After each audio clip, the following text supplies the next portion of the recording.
La Journée internationale des femmes, célébrée chaque année le 8 mars, est bien plus qu'une simple journée de commémoration. Elle est le fruit d'un héritage des luttes, de progrès et d'aspirations pour l'égalité des genres.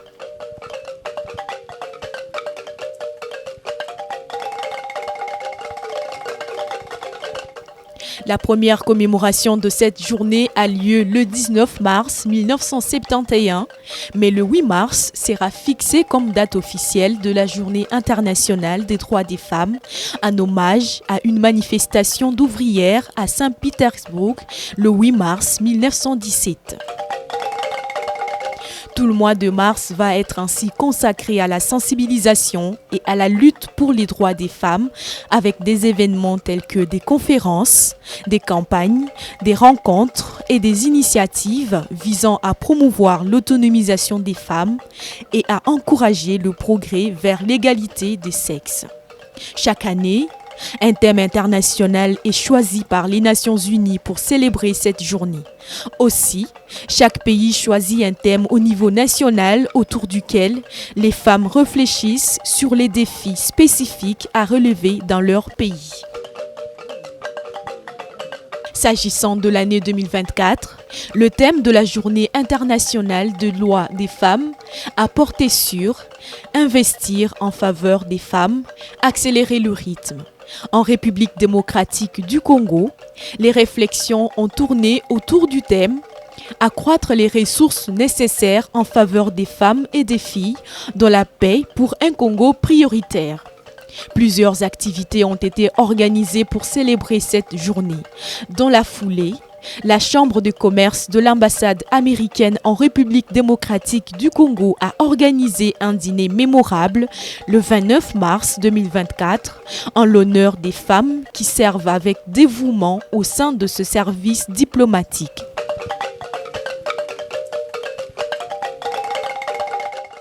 Une soirée qui a marqué la clôture du mois de mars, dédiée à la lutte pour les droits de la femme. Le restaurant du Cercle Gourmand de Kinshasa en RDC a servi de cadre à cette activité. La soirée a réuni également des femmes exceptionnelles qui font la différence et inspirent tous les jours.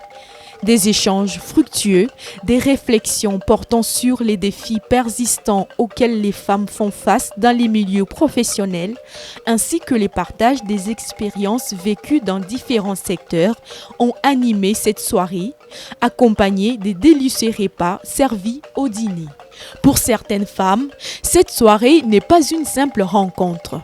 Et la rencontre, c'était en fait en quelque sorte de networking.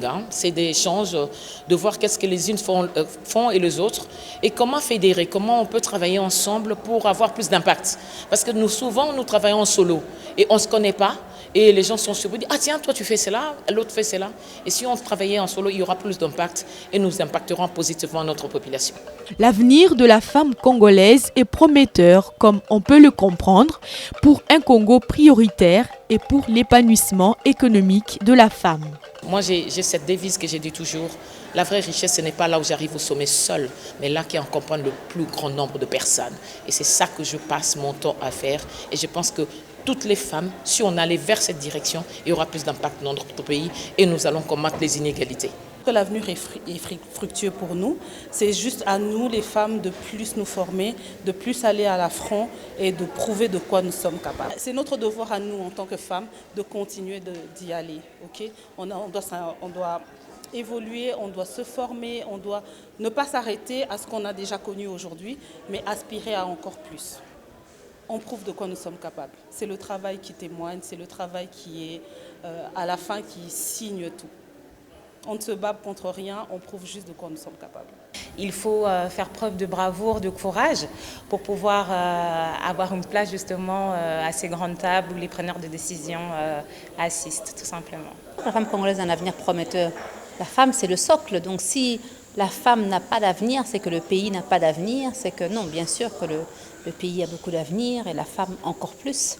Et pour preuve, nous sommes là d'ailleurs, faisant différentes choses pour le pays, dans différents secteurs et à différents niveaux.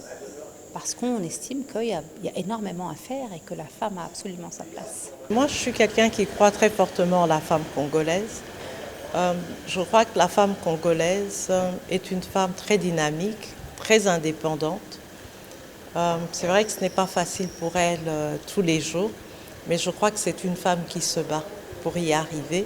Et moi, je ne peux que l'encourager et je ne peux que la soutenir chaque fois que je le pourrai.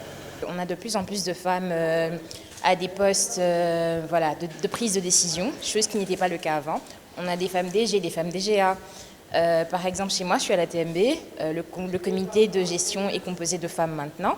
Il y a plus de femmes, on va dire ça comme ça, chez moi, par exemple, que d'hommes. Les femmes se lancent dans des études de plus en plus poussées, contrairement à avant, par exemple. Et ça présage en fait de très bonnes choses. Pour ce faire, les femmes doivent s'imposer pour mériter leur place dans le monde professionnel ainsi que dans leurs activités respectives. Quand une femme connaît son identité, elle se rend compte de la capacité qu'elle a, de la multiplicité qu'elle a en elle, de la capacité qu'elle a de faire des choses. On peut effectivement tout faire, ça demande peut-être beaucoup plus d'organisation. Mais ça nous est donné. Je pense que la femme, quand elle connaît son identité, elle comprend qu'elle a la capacité de faire énormément de choses, et même ce que parfois elle-même n'imagine pas. Donc oui, il y a des challenges, il y a des défis, mais voilà. Vu comment les choses avancent, une femme pourrait être Premier ministre, et qu'ensuite on pourrait avoir une femme présidente de la République.